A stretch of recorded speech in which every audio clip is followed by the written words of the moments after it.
Hello everyone, कैसे हैं सभी। आई होप सभी ठीक होंगे। आज का टॉपिक हमारा है विटामिन्स। देखिए, विटामिन्स का मतलब क्या है। विटामिन्स दो वर्ड से मिलकर बना हुआ है। बीटा का मतलब होता है वेरी इंपॉर्टेंट, वाइटल। बीटा का एक्चुअल जो मतलब है वो होता है वाइटल। और MIN, मिन का मतलब है मिनरल्स। मीन्स बहुत ज़्यादा इंपॉर्टेंट ये क्या है, मिनरल्स होते हैं। दूसरी बात, जो विटामिन्स की बात करनी हो, विटामिन्स हमारी बॉडी खुद सिंथेसाइज नहीं कर सकती। मीन्स हमारी बॉडी के अंदर खुद विटामिन्स नहीं बन सकते। हमें इसको एक्सटर्नल एजेंसी से खान लेना होता है, लाइक फूड, बटर, मिल्क। इन सारी चीज़ों से, एक्सटर्नल एजेंसी बाहर से हमें क्या करना होता है, इन मिनरल्स को लेना होता है। इसलिए, और ये बहुत ज़्यादा इंपॉर्टेंट होते हैं, इसलिए इनको हम विटामिन्स बोलते हैं। तीसरी जो बात है, ये बहुत स्मॉल अमाउंट में हमें चाहिए होते हैं हमारी बॉडी को। ठीक है, फाइन। इतनी सी बात क्लियर हुई होगी। तो विटामिन्स की बात करनी हो, विटामिन्स एक होते हैं वाटर सॉल्युबल, दूसरे होते हैं फैट सॉल्युबल।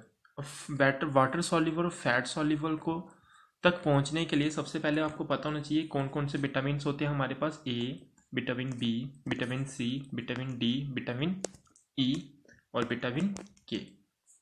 ये आपके पास टोटल विटामिन हैं। इनमें से आपके दो विटामिन ऐसे हैं जो किसमें सॉल्व होते हैं, आपके सॉल्युबल होते हैं फैट में। और बाकी जो बचे आपके टोटल कितने, चार विटामिन जो कि किसमें सॉल्युबल होते हैं, आपके नॉन सॉल्युबल होते हैं किसमें, फैट में, यानी कि वाटर सॉल्युबल होते हैं। कौन से वाटर सॉल्युबल होते हैं और कौन से फैट सॉल्युबल होते हैं, इसको जानने के लिए हमारे पास एक ट्रिक है। ट्रिक क्या है, हमारे पास एक है कीड़ा और दूसरा है BC। कीड़ा जो है, ये सारे जितने भी विटामिन होंगे, ये सारे के सारे वाटर सॉल्युबल होंगे। दो विटामिन बचते हैं, vitamin B and vitamin C, यानी कि BC। ये सारे फैट सॉल्युबल होते हैं। इसको याद रखने का तरीका क्या है, देखो, आप कोई भी कीड़ा उठाओ और उसको पानी में डाल दो, कीड़ा देखना पानी में डिजोल्व नहीं होगा। बस ऐसे करके याद रख लो, जब कोई कीड़ा आप पानी में डाल देते हो, पानी में डिजोल्व नहीं होता, तो इसलिए हम क्या बोलते हैं उनको, वाटर सॉल्युबल बोलते हैं। किनको वाटर सॉल्युबल बोलते हैं, वाटर सॉल्युबल हम उन विटामिन्स को बोलते हैं जो पानी में डिजोल्व हो जाते हैं। तो पानी में डिजोल्व होने वाले विटामिन्स कौन कौन से हैं आपके, B और C, ये बात याद रखना। और फैट सॉल्युबल विटामिन कौन से हैं आपके, कीड़ा, KEDA। देखो, पानी में कीड़ा डिजोल्व नहीं हो सकता, तो मीन्स किस में डिजोल्व होगा, फैट में डिजोल्व होगा। तो इसलिए फैट डिजोल्वेबल यानी कि फैट सॉल्युबल जो विटामिन है वो है vitamin K, vitamin E, vitamin D and vitamin A। तो शॉर्ट फॉर्म क्या है, कीड़ा। और वाटर सॉल्युबल कौन से हैं, vitamin B and vitamin C। इस तरह से आप याद रखोगे। विटामिन को किसने डिस्कवर किया था, आपके एग्जाम में आ सकता है, विलियम हॉपकिंसन, राइट। और मैंने पहले ही बता दिया, विटामिन आपके बहुत ज़्यादा कम अमाउंट में रिक्वायर्ड होते हैं। नेक्स्ट चलते हैं विटामिन की टाइप्स। देखिए, यहाँ पे जो टाइप्स लिखी हुई हैं, कौन कौन सी टाइप्स लिखी हुई है उसको देख लो एक बार। Vitamin A, vitamin C, vitamin D, vitamin E and vitamin K। ये सारी टाइप्स लिखी हुई हैं। आपने एक चीज़ नोटिस की होगी, मैंने विटामिन B को नहीं लिखा हुआ।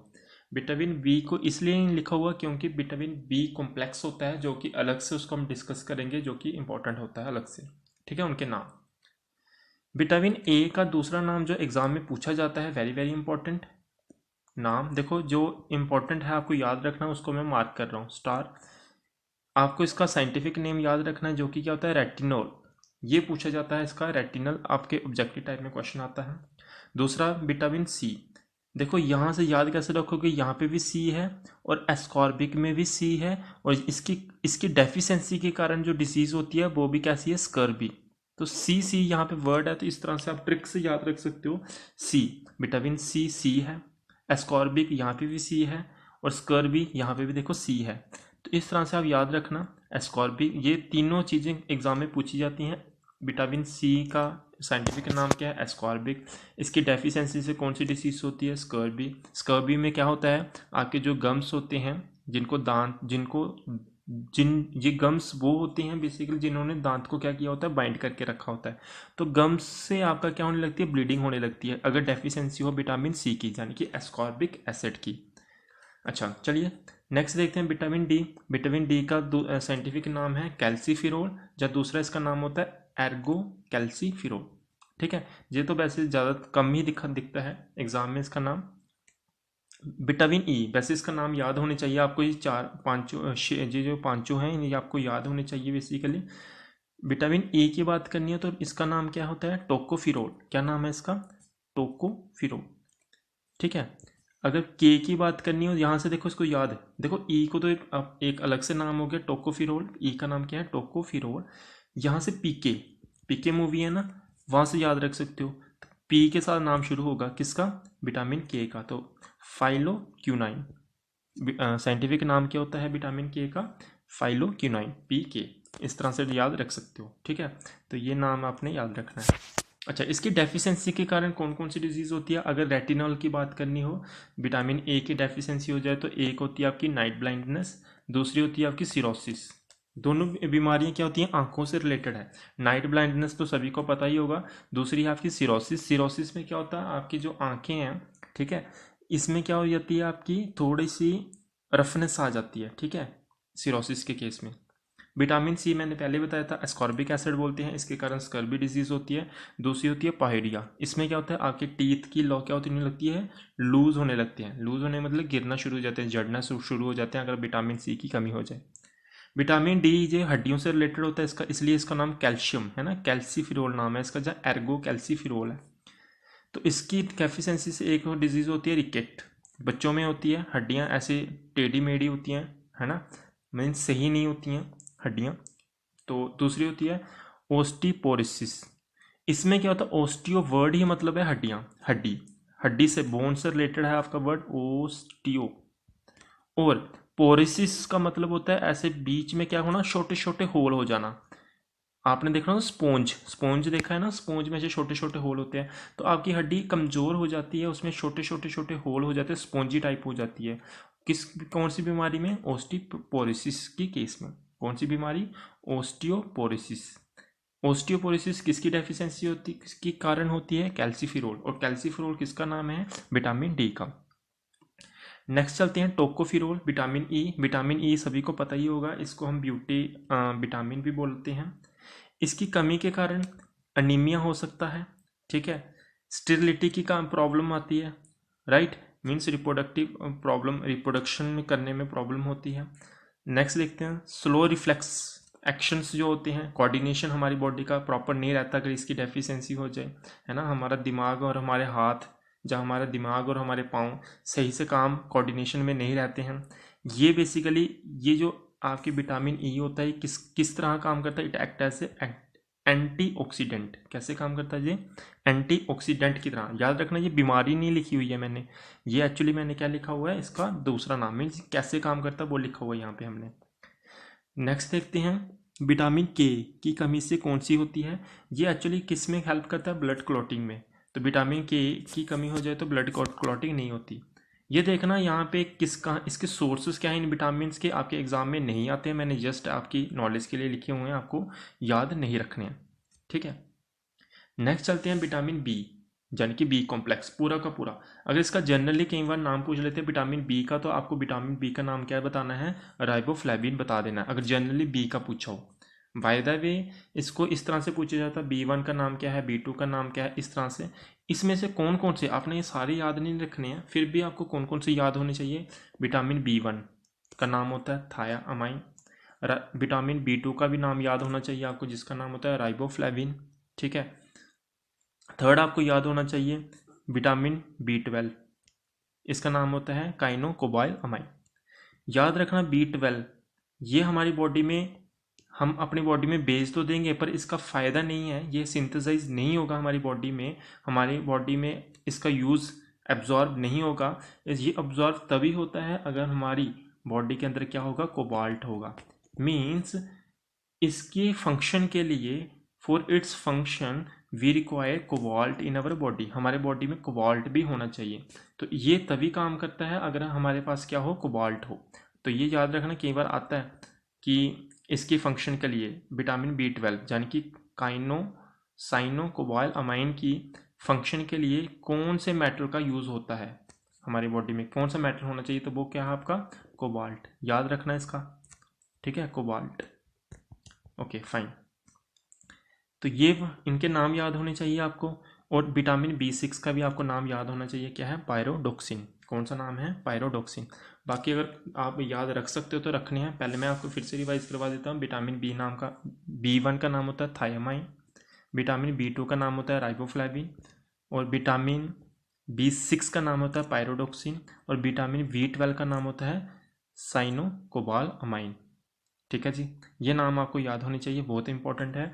B3 भी आप याद रख लेना, इसका नाम होता है नायासिन। ठीक है, ये नाम तो आपको याद होने चाहिए। बाकी मैं आपको एक बार बता देता हूँ। B5 का नाम होता है पेंटोथेनिक एसिड, B7 का होता है बायोटिक एसिड, B9 का होता है फोलिक एसिड। ठीक है, ये नाम है आपके, मैं एक बार वापिस आपके लिए रिवाइज कर रहा हूँ। क्या है, B1 के अनुसार होता है थायामाइन, B2 होता है राइबोफ्लाविन, B3 होता है नाइसिन, B5 होता है पेंटोथेनिक एसिड, B6 होता है पायरोडोक्सिन, B7 होता है बायोटिक, B9 होता है फोलिक एसिड, B12 होता है साइनोकोबालामाइन। ठीक है, तो इसको आपने रट्टा नहीं मानना है, एक दो बार रिवाइज करना है वीडियो देख के, तो आपको ऑटोमेटिकली याद हो जाएगा। तो वीवेन थायामाइन नाम होता है, इसकी कमी के कारण कौन सी डिजीज होती है, बेरीबेरी। कौन सी डिजीज होती है, बेरीबेरी। राइबोफ्लाविन यानी कि B2 आपका जो विटामिन है, इसकी कमी से दो किस्म की डिजीज होती है इसकी डेफिशिएंसी के कारण। एक होती है आपकी जो जुबान है, जहाँ आंखें, इसमें क्या होने लगती है, स्वेलिंग होना शुरू हो जाती है अगर इसकी कमी हो। जहाँ दूसरी बीमारी होती है सिलोसिस, इसमें क्या होता है, आपकी जो लिप्स के कॉर्नर होते हैं, जहाँ लिप्स होते हैं, जहाँ लिप्स के जो माउथ के कॉर्नर होते हैं, वो क्या करने लगते हैं, क्रैकिंग आने लगती है उनमें, जब विटामिन B2 की कमी हो, यानी कि राइबोफ्लाविन की। B3 की कमी के कारण, यानी कि नाइसिन की कमी के कारण हमें डिसीज होती है कौन सी, पैलिगेरा, जिसमें स्किन क्या हो जाती है, श्रिविल्ड, है ना, मैंस होते हैं ना, ऐसे रिंकल से पड़ने लगते हैं ऐसे। ये देख रहे हो आप, मैंने पिक्स रखी हुई है आपके लिए।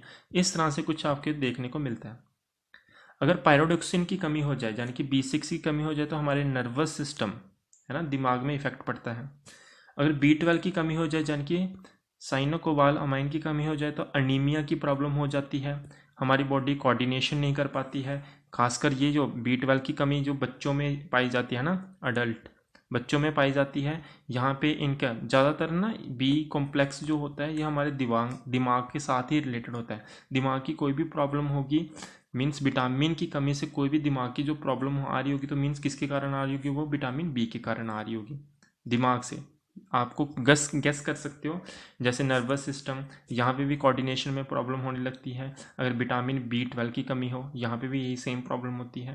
तो अल्टीमेटली ये B कॉम्प्लेक्स है। B कॉम्प्लेक्स में आपको V1 का नाम, V2 का नाम, B6 का नाम, B12 का नाम आपको याद होना चाहिए। चारों का नाम तो आपको याद होना ही चाहिए। ठीक है, V1 का नाम मैंने बता दिया थायामीन, B2 का राइबोफ्लाविन, B6 का पायरोडोक्सिन, B12 का साइनोकोबालामाइन। आई होप आपको वीडियो अच्छी लगी होगी। ये वीडियो आपके कोई भी एग्ज़ाम हो, हर एग्ज़ाम में इंपॉर्टेंट होती हैं, क्वेश्चंस आते हैं यहाँ से हमेशा आपके, चाहे वो आप JKSSB का एग्ज़ाम दे रहे हो। आपको पता होगा JKSSB का लास्ट टाइम एग्ज़ाम हुआ अभी 27 फ़रवरी को, तो 4th क्लास का, वहाँ पे भी क्वेश्चन आया था। NTPC का एग्ज़ाम हुआ आपका, RRB का, वहाँ पे विटामिन्स के क्वेश्चंस आए हैं। SSC के क्वेश्चन जब एग्ज़ाम होता है, वहाँ से क्वेश्चंस आते हैं, चाहे वो CGL हो गया, चाहे वो CHSL हो गया, वहाँ पे हर एग्ज़ाम में विटामिन से क्वेश्चंस आते ही हैं। और ये बस इतनी सी वीडियो आप देख लो, इसको 2-3 बार देख लो और याद कर लो, आपके यहीं से क्वेश्चन फंसेंगे सारे के सारे। आई होप आपको सारी बातें समझ आ गई होंगी। अगर वीडियो अच्छी लगी है तो लाइक करना, अपने फ्रेंड्स के साथ वीडियो को शेयर करना। तब तक के लिए bye bye, have a nice day.